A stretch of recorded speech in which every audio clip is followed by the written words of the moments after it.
I am thrilled to have our next guest. If there is such a thing as a homegrown player in the NWSL, this would be one. This Glen Ridge, New Jersey native attended Georgetown University, played on the Gotham reserves, was drafted by Gotham in the second round, and now plays for Fortuna Hjørring in Denmark. So welcome to the show, Kelly Ann Livingstone. Thank you so much. I'm so happy to be here. Yeah, Kelly, I know we talked about this earlier, but you were on our short list before your departure. We really, really wanted to talk to you. We were devastated that the news dropped when you were let go. You have no idea how excited I am to get this chance to do this again. You have an interesting story, and I know you're Jersey to the core, so I can't wait to get into this. Yeah, me too. Thanks so much. All right, we're going to start with some rapid fire questions, some really quick, one short answers. All right, you ready? Yeah, let's do it. Okay. The first question is more of a pass or fail question. Okay. Candy corn, yes or no? No. Okay. I don't know if that's a pass or fail. Jen is the arbiter of that.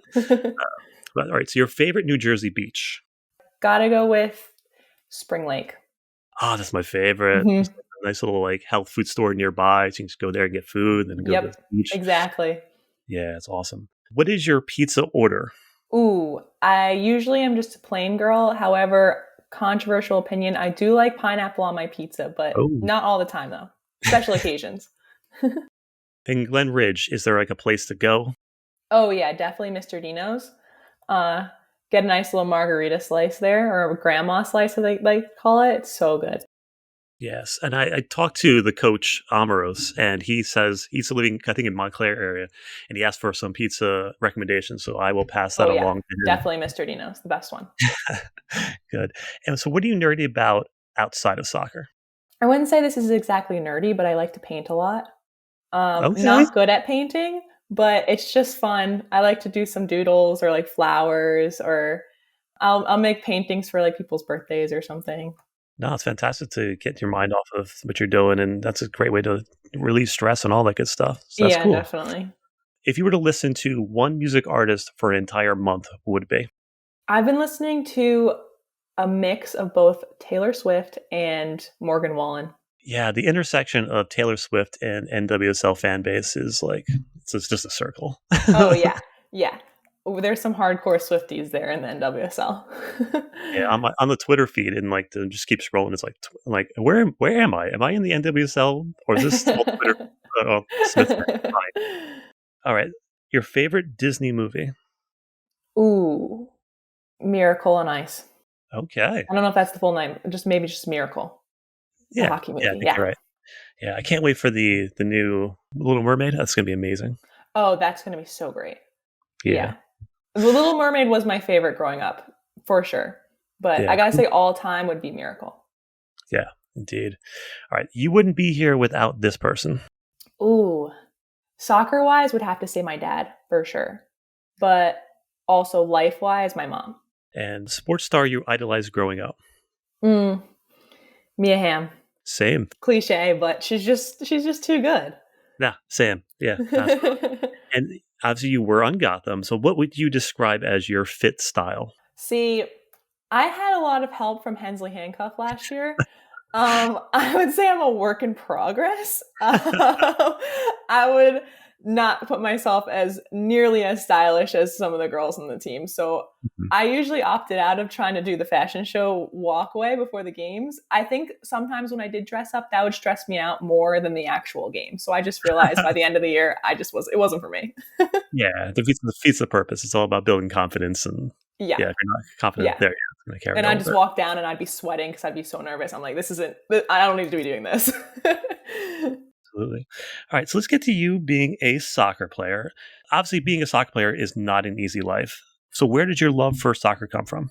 It just started with playing soccer in the backyard with my dad. He played soccer in college and my mom ran track in college. So we were always outside, just either walking around the block, kicking the ball around the backyard. So just the pure love just came from just having fun with my parents. And then my best friend and I, he currently plays at NYCFC. So we were just always playing soccer together. We had the same nanny, so we would always be together. Growing up, I actually played for him on his team. I would guest with him and his boys team. So I just always had a great time doing it. And I never had any pressure from my parents. So it was really just I just what I love to do.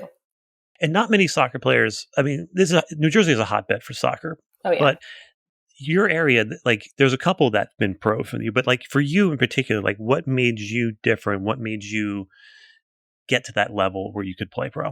I think that it was just because my friends all loved to be outside playing sports. And then since I was always around other athletes, it was just the thing to do. It was the thing to be good at sports in my town and towns around me. And on top of that, like I just loved going back into the backyard and just like playing wall ball or trying to hit some free kicks. Maybe just we were using those little like plastic balls you get from CVS, but like still I was Mhm. out there in the backyard like with my brother playing soccer, making him do 1v1s with me, and he's 3 years younger than me. So like it was just unfair at that point when we were 8 and 5. Yeah. But it was really just because like we just loved to be outside playing sports, and then from there like I just knew I wanted to be the best. So I would just go out on my own in the morning, at night, sometimes before games, like, and just juggle or just pass against the wall. It was something fun to do for me. And I know we don't talk about it enough, but the mental side of the game. For everybody, soccer gives them something different. Like for me, it was kind of an escape from a crazy life, and it gave me a little bit of like control, and I was free when I was out there. So, what did soccer give to you as an outlet? Yeah, I mean, I just am a ridiculously competitive person. So Mhm. for me, yeah, I would say that soccer is really my safe spot. I love going out. Like the games that are, 6-0 blowout or whatever it would be. Those games don't excite me. And I also, I'm a center back. So like, I love when we're playing against those really, really tough forwards and it's a close game. Like that adrenaline is just like what lights me on fire. Like I just love that. And so going out to a field, like it people always talk about how they might be nervous before games. I'm never nervous before games. The only times I'm nervous is like right before the whistle's about to blow. And then all of a sudden I'm not nervous anymore. So it's just, yeah, it really is also my safe space too. Yeah, indeed. And I know the demands of an athlete are obviously incredible. And obviously, you played, as a college athlete, you had demands of being a pro. You were on the reserve team. What was that like for you, and how did you balance all that? Definitely balancing is hard between being a pro and being a college player is definitely different because like with pro, although I did have a little bit of school that I had to finish up while I was at Gotham, it was just remote. Um, it wasn't the same as being a collegiate athlete because when you're a collegiate athlete, you're all over the place. You're going to class at 8 a.m. You're playing a game later that day. You're hitting up the professor's office hours after the games. So it's just like kind of chaotic being a college athlete and then being a professional. You have a lot more free time just because you have training in the morning and then maybe you'll be done for the rest of the day after 3 p.m. So that lifestyle is a lot different from college and I had to definitely adjust to that. But then again, like, as a professional athlete, your job is to literally take care of your body. So that also has different aspects built into it compared to college. Mhm. And what was unique to you that you did that kept you balanced? Like, was it your painting? Was it just having some free time, having friends and family around? Yeah, I mean, it was nice coming back home after being in DC for 4.5 years. Mhm. But I also would say, like, as much as I didn't love having to go home and do my schoolwork after a really grueling training session, it was something that kept me grounded and it gave me an outlet to not think about soccer all the time. A lot of my friends were like, I don't have anything else to do except for play soccer. And I'm like, well, I have to finish my master's degree. So like that was really nice to have for sure. However, after that, I was really grateful to, have a little bit of free time, be able to hang out with my friends, not be like, I have to finish an essay later today. But yeah, just having something to do outside of soccer really helped me remind myself that I am more than just being a professional soccer player. And last season's Gotham coach, Menzies, said that the number one indicator of a player becoming a pro is mental fortitude because the life is a grind. So, how much of that is true, and how does that drive you as a soccer player? Yeah, I mean, I feel like that's twofold. Like off the field, it's really mentally tough because sometimes, like for me, fortunately, I was able to be home. I had some of my outside friends, my home friends, my family. So it was nice to have that separate from soccer. But for people now that I'm in Denmark, I don't have anything else outside of soccer except for my teammates. So it is really hard to be on your own and have there's a lot of parts that might be a little bit lonely, but then there's also the really great parts where you get to go and keep playing what you love on the weekends. Like you might be working, you won't be able to go out with your friends, but like you're playing games. Like that is the best part of what you do. And there's a lot of things that people can take for granted, but it's also like one of the greatest jobs that you can have. Yeah, because when you're on that field, it's you're in control of everything, and there's no outside distractions. There's no relationships. There's no bills. There's no whatever it is. Like again, for that 90 minutes I was on the field, I was free. Right? That's Yeah. what it is. It's pretty cool. Yeah, exactly. To go to your time at Gotham, obviously we know how it ended, but what are some of your favorite things about playing here for Gotham? Yeah, I mean, Gotham last year was great, even though I didn't even really step on the actual field as much. But Mhm. I just loved my time there. Everyone, all the girls were so welcoming. Like I was really surprised that every single person was just so genuinely nice, and including the staff, also just so nice. And I feel like every single day, like I walked into training like nervous because I was just going to be challenged so much, and I would like leave training sometimes like so mentally exhausted, not only physically, mentally exhausted because I was learning so many things. I was trying to be the best player I can be every single day. So I really loved how I felt like I grew so much last year and I learned so much. And yeah, it was really mostly about the learning and all the connections. I still have such great friends that I met last year. I still talk to all the time, despite being a million miles away from home, it feels like. But yeah, I loved my time there last year. And as a young player, like who was a player that took you under their wing and showed you kind of how to be a pro? Yeah, I would say, I mean, I immediately became close with Delaney Sheehan and Sabrina Flores.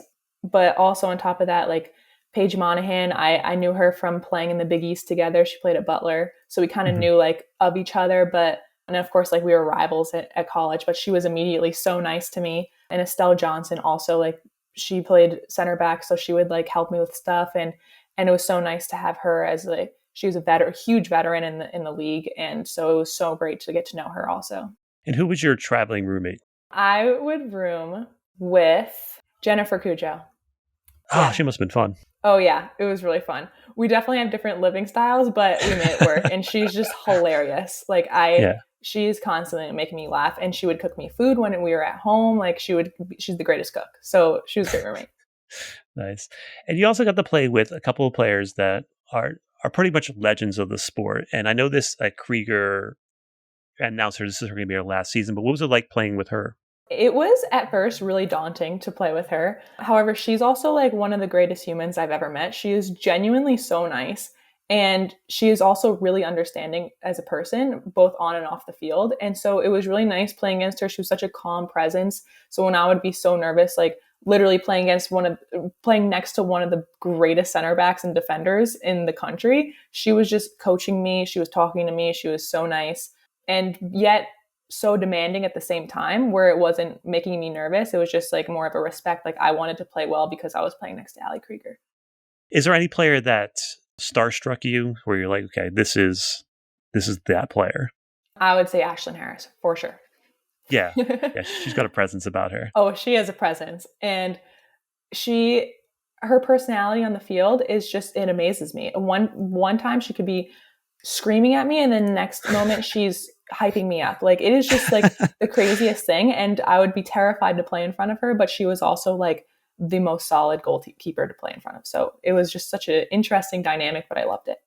Yeah, and I know I'm not sure if you actually got a chance to play with her, at least even for like a couple minutes, but the story of Sinead Fairley this season is pretty incredible. So like, what does it mean for you, just even as an outside perspective, to see a player like Fairley come back after so long and Yeah. perform like she has? Yeah, I mean, it's incredible, her story. And one of my teammates here actually played on the Ireland team with her in the last camp. So it was cool to hear that story too. And yeah, I mean, it's just incredible. And I'm so happy that she ended up making the team because she completely deserves it. And watching only snippets of the games, because it's hard to get the games over here, but watching snippets of the games, like she's playing fantastic. So kudos to her. Yeah, absolutely.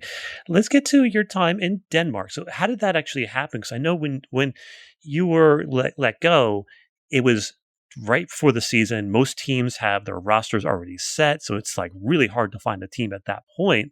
How did you end up in Denmark? Yeah, so at the time I was going to go back to Gotham's preseason. Mhm. Unsure if I was going to get a contract or not, but I really wanted something more definite and I wanted some actual playing experience. So yeah, Mhm. so I ended up going over to Denmark. One of my friends actually plays over here on Obi Kur. which is the top team in Denmark. And she was like, I know someone's leaving from your team, from Fortuna. And she gave me the coach's email, and I emailed him and ended up working out. And so, yeah, a week later, I was on a plane coming to Denmark. Wow. And this is your first time playing overseas? Yeah. Yes, it is. Oh, okay. And now that you're there, looks absolutely beautiful there. So how are you finding it there? I definitely have my moments where I'm very homesick and cannot wait to go home. But it's also so cool to be in another country and playing what you love and meeting so many different people. Fortunately, on our team, we have a bunch of Americans and who are all around. We're all the same age. So it's been really fun to meet girls from all different parts of America. And then we have half the team are internationals, half the team are Danish. So it's cool. It's a cool mix of different cultures. And also just being able to explore a new country and being able to travel to different countries over here on our off days. It's just been so cool. Yeah. And speaking of like being homesick, if you're there, if there's one thing that you would bring from New Jersey to there, and then what one thing would you bring back that you found that you really, really like? I would say bagels, because New Jersey bagels are superior, right. Which my mom actually did bring last week, and I have eaten all of them. So that was my one request: bagels and flavor blasted goldfish were my one request for my mom. Yeah. And then things I would bring back, probably they have great cheese over here, cheese and crackers. I just like go to the grocery store every few days and I'm like, which kind of cheese am I going to buy today? So I'll bring back that, or of course Danish pastries. Yeah, they put cheese on everything, don't they, over there? Yes, they put cheese on everything. They do. Yeah. And so what are your favorite spots there as far as like going out, food there? So we are pretty far up north in Denmark in this place called Northern Jutland. I don't know if that's how it's pronounced, but that's how I think it's pronounced. And so the closest city to us is Aalborg, which is definitely a cool city. We don't have a car, so we have to take the train, which is totally fine. It's just easy 30-minute train ride. And they have a bunch of different restaurants there. They have some cool places to go out. It's just like an overall beautiful city. And then of course Copenhagen's amazing, but we've been there a few times and we would stay there after games. So it was just like such an awesome place to go. And of course we always, my teammates and I always try and find the best pastry shops. So on our day off, we are going to the bakeries. Nice. Copenhagen is absolutely beautiful. It's definitely on my list. And during the pandemic, I would be working out at home and I'd be on the treadmill and I would put on like the tour, like run through this city, and like someone would have like a GoPro on and they go through the city. And Copenhagen looks so gorgeous. And one thing I noticed about it, it's just like you could watch them run through the city, but there's no like trash anywhere. I know it's a weird thing, but I'm like looking around, I'm like if I see like one piece of trash, I'm like get it, because it's just like such a beautiful, clean, beautiful place. There's literally no trash in any of the cities here. Right. And even we went over to Sweden, there was no trash there. And it's amazing. It's just so different from like, I grew up next to New York City. So I'm like, where's all the trash? Where are the trash bags on the side of the road? And we talked a little bit about this earlier, but like, how's the weather by you? I know you said it's been pretty crazy cold. When I leave Denmark, I will, if I never have to see this weather again, I would be so grateful. I can look at the weather app in the morning and think that it's going to be warm and sunny. And then by the afternoon, when we have training, it is cold and rainy and windy. It is just the craziest thing here with the weather. We did not see the sun from January to April. When we did finally see the sun, we were all so confused. We're like, when was the actual last time we saw the sun? And when we got here, everyone was like, you got to take vitamin D pills because you're going to get depressed if you don't take them. And so I was like, what do people do here in Denmark? and even now, like the weather's just starting to get nice. It's like in the 50s some days. Sometimes last week it was in the 40s and it was windy. You never know. And your team is actually doing pretty well. I think you're currently third on the table. So you're on a pretty good run of form. Like, how is the team itself doing? Yeah, so I think that our team is really good. I might be a little biased, but I wasn't on the team in the fall when the league started. So when I got here, we were in third, and we are still currently in third and pretty solid position there. So unfortunately, we don't have a chance to get into second place, but overall, we're doing really well. We've lost only one game out of 6, I think we played, 5 maybe. And then we are going to the finals of the Danish Cup, which is going to be June 21st. Fantastic. That's exciting. Yeah. And I saw that your team is the second lowest goals against, I think, in the league. So good on you, a center That's back. great. Yeah, that's good to know. So you feel like you're getting the minutes, you feel like you're progressing as a player? Yeah, definitely. Yeah, I've been playing 90 minutes almost every game, and it's been great to just be on the field and playing games again since I didn't play much last year. And it's cool playing against different players that might be more technical minded than players in the United States. So getting that different type of style of play is really cool. And your style of play is a bit different as a center back. I noticed that in like your past and in Georgetown, you guys had on a lot of clean sheets, but you were also getting forward and you were scoring goals a lot of times off like corner kicks. So like, what makes you different as a center back? Yeah, so I feel like my best trait as a center back is that I just am a pure defender. Like I am a ball winner, I aerial on the ground, like that's something I just love to do. I love to be physical with the forwards. I love that. And then of course like I'm also a left-footed player, so that's also interesting because there's not a lot of center backs who are lefties. So that definitely gives me a little bit of an advantage because coaches like when there's left-footed player there in that position. And then I've also played a little bit of left back, not here, but like at college, I would play left back occasionally. So getting up the field is something that I'm able to do. Not as much as center back, of course, but I have that experience at left back, and my aerial abilities are definitely useful on corner kicks. So scoring goals is awesome. I haven't scored a goal yet here, but that's obviously something I'm going to be doing by the end of the season. Yeah. So what does the future look like for you? Like what do you think is next? Yes, obviously I'm going to finish out my contract here at Fortuna. Just keep getting games, trying to make the team as best as I can. Just keep bringing the success, keep bringing clean sheets. That's my number one priority here. And then hopefully going back to the United States. I love my time here in Europe, but like I said, I can get pretty homesick sometimes. So going back to the United States is definitely something that I wanted to be doing.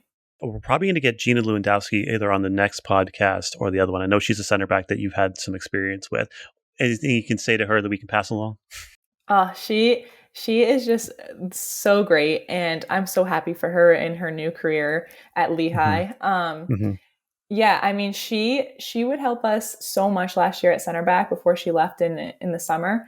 And she's just like a great human. And we would always stay after training and do some extra touches together and work on our long balls, whatever it might be.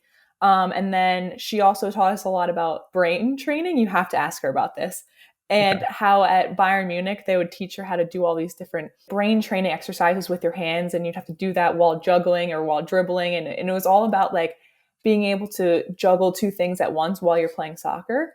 And it was so hard. We would do this for like hours and trying to figure out how to like move our hands in different directions while also turning around in circles. It was just like the craziest thing. So you have to ask her about this. Yes, absolutely. It's on my list now. Yeah. But Kelly Ann, we sadly come to the end of this interview. Honestly, I thank you for speaking with me. We're super proud of you, and as we say here, once Gotham, always Gotham. We'll be following your journey and rooting for you. There's so much more to your story, and you're a special player, and I know you're going to do big things. And I know Thank you so much. You're going to be back. You're going to do some big things. So we love to follow you. Thank you so much. I appreciate it. All right, everyone, that is the end of our show. For Ruby, Kelly Ann, and myself, thank you for listening. We will see you next week with hopefully another #OnceGotham interview. We are going to get caught up with friend of the show, Gina Lewandowski, and I can't wait.